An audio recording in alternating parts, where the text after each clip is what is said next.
President Trump posted this: negotiations with the Islamic Republic of Iran are proceeding nicely.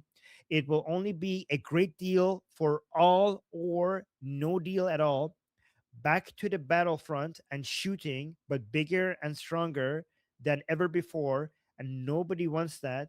During my discussions on Saturday with President Mohammed bin Salman Al Saud of Saudi Arabia, Mohammed bin Zayed Al Nahyan of United Arab Emirates, Emir Tamim bin Hamad bin Khalifa Al Thani, Prime Minister Mohammed bin Abdul Rahman bin Jassim bin Jaber Al Thani, and Minister Ali Al Thawadi of Qatar, Field Marshal Syed Asim Munir Ahmad Shah of Pakistan, President. Okay, this is I'm going to name the countries only: Turkey, Egypt, and Jordan, and Bahrain. We don't need to read all of their names. These are the countries. Stated that after all the work done by the United States to try to and pull this very complex puzzle together, it should be mandatory that all of these countries, at a minimum, simultaneously sign onto the Abraham Accords.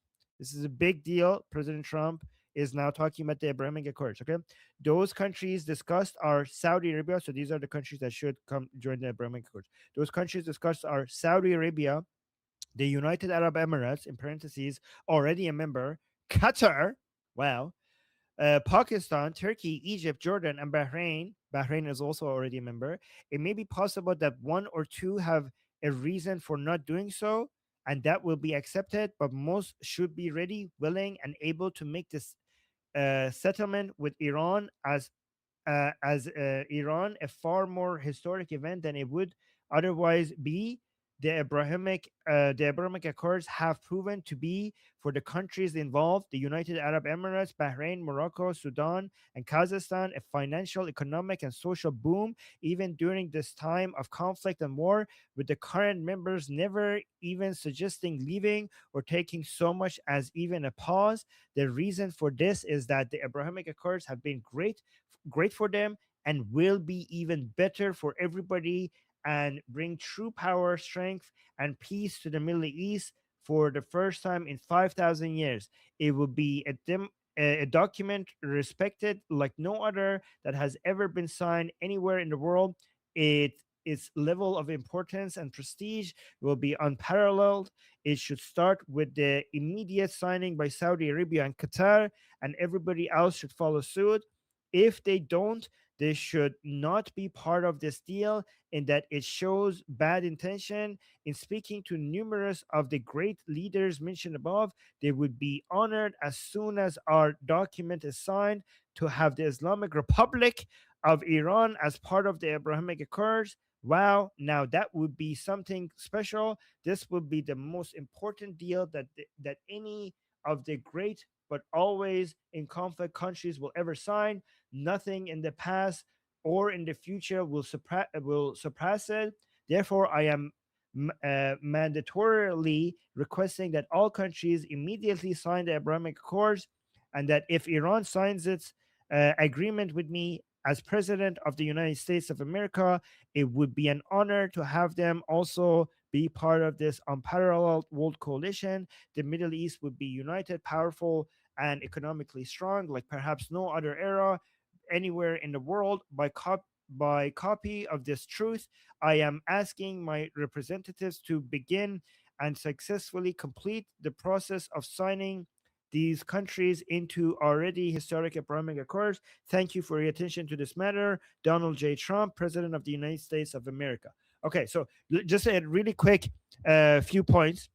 First of all, Saudi Arabia doesn't want to sign the Abrahamic Accord because their condition was for the two states, for the two-state solution to first be acknowledged before they sign it, anything like that. The Islamic Republic will never ever sign the Abrahamic Accords. It's within their DNA not to have normal relationship with Israel. I could go into detail why. Neil Bunny was suggesting on air that was just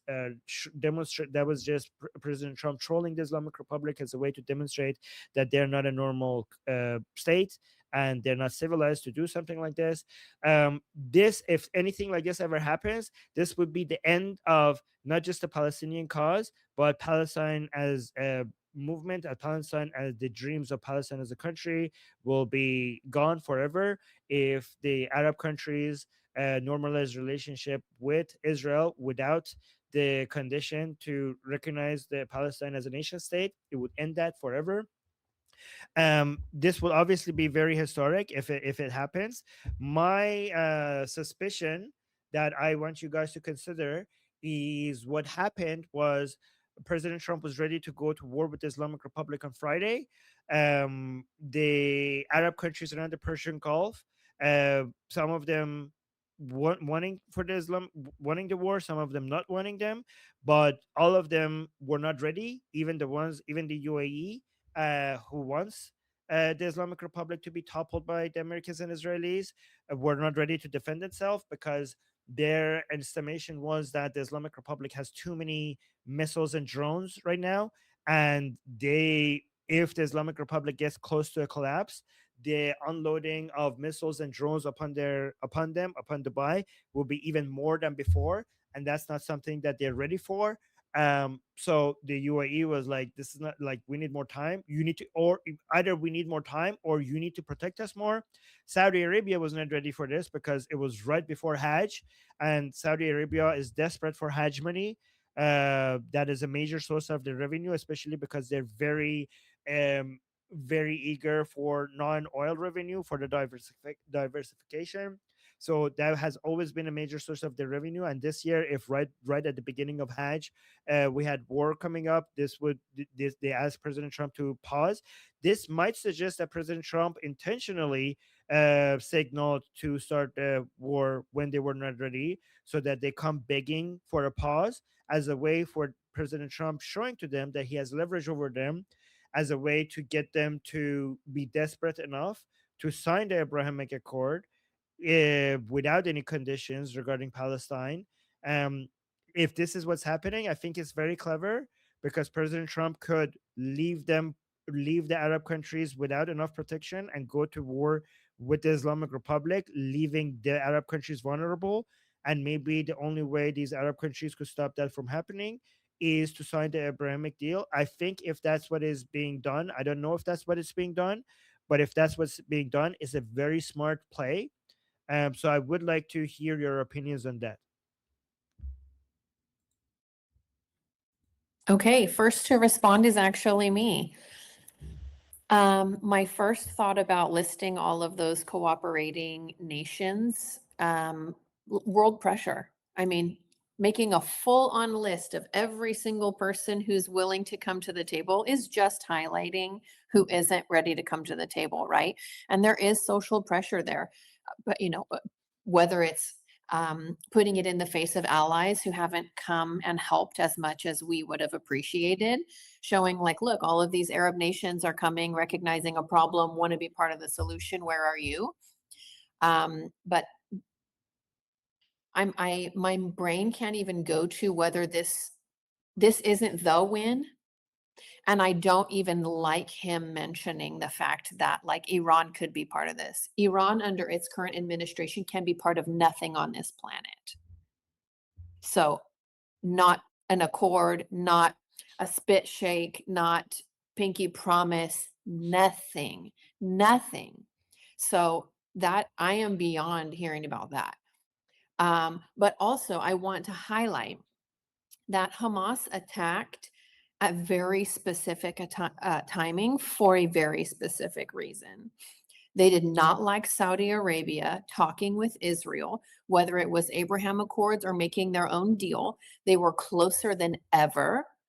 And Hamas came in to stop that, period. They loved what they did anyway, but the timing was for a reason. Saudi Arabia knows that too. So I'm getting I was feeling better about them. Now I'm starting to get a little more hesitant again. So I'm interested to see how that moves forward.